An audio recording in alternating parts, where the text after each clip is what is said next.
And it kind of seems like it. The wrecking master got the lion's portion of everything that came off of that wreck. And the original owner of the ship got a small portion of the salvage, and every single person in Key West shared a piece of every salvage that came off of those ships. Just living in Key West started making you a wealthy person. That's because so many ships are wrecking on that reef. One of the guys that wrecked on there, his name was William Wall. He's coming from Cuba. He was headed to Europe.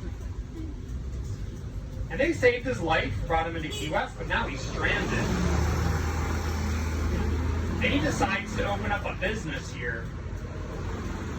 He remembered seeing in Cuba that they were rolling cigars. And Cuba was known even then as the best tobacco in the world for cigars. Still is. And Mr. Wall simply imported loose leaf tobacco from Cuba and hired some people from Cuba to come over and roll those cigars. And boy, did that take off. That became the cigar industry here in Key West, the most lucrative and profitable business ever in Key West. So successful was it that by 1860, there were 166 factories on this tiny little town, all rolling cigars. They kept meticulous records too. We know that from Art and Historical Society. They were putting out 375,000 cigars every day. Cool. That's 100 million a year. 100 million of anything is a lot. But you can imagine, 100 million cigars takes a lot of manpower. This is when most of our Cuban folks come to Key West permanently. They come with the cigar industry. And now, Key West is rolling in the dough. We're doing great. We have another industry at the same time called sponging. And anybody could be a sponger. That was fairly simple. The Keys waters were home to hundreds of thousands of sponges. There were 4 varieties that were really high value. With a small boat, even, and a long stick with a claw on the end, you could go out. They take old rum barrels, cut off one end, put a piece of glass on the other end, put it under the water line, it looked like a magnifying glass. They could cut them off exactly where they wanted the sponges and bring them to shore, dry them out, trim them up, auction them off, and around the world they went. We were really famous for sponges, and sponging industry was second to tobacco in money making in Key West. So the city's doing really great in the early, mid, toward the late 1800s. Everybody's making lots of money. Then we run into our first snag in Key West. It starts with that fire of 1886 I was telling you guys about early on.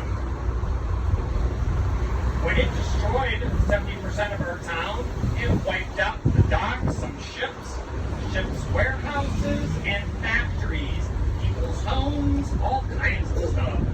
Very devastating. They did rebuild, of course, our town, and those factories started rebuilding. However, there was a guy named Ivor, a factory owner, and as he's rebuilding and he starts rolling cigars again, the cigar makers, the cigar rollers, go on strike against him. The Cuban cigar rollers knew that they could roll 100 million cigars. They wanted a bigger cut of the profits. Those factory owners would not give them any more. They were, first of all, would not give in to the demands of a labor union. These guys were pure capitalists. Not only that, but their factories were wiped out by hurricanes, now a fire, and now you're going to go on strike on me? So, look at all those guys. Somebody likes penguins. Yeah. So Mr. Ivor gets sick of Key West. simply decides to move his factory out of town. He goes up and buys land up near Tampa, starts his own factory up there, and doesn't have any of the problems that they have in Key West. So he convinces them all here to move up there, and they do. They follow Ybor up to Tampa. They even named that part of town in Tampa after him. To this day, it's called Ybor City. Yeah. Some of you guys might have been there. That all started down here, Key West. We lose the tobacco industry out of here. That was a major blow to our city and business. Then by the late 1800s, that reef was put on maps. Those maps go around the world. Ships' captains now can simply avoid the reef. There wasn't as many wrecks going on out there, so salvaging starts to take a hit.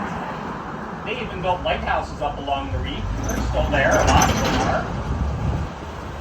They simply warned all the ships to stay away from the reef as well. By 1921, we had the last wrecking port. Well, before that, 15 years even before that, that was going under. And then in 1910,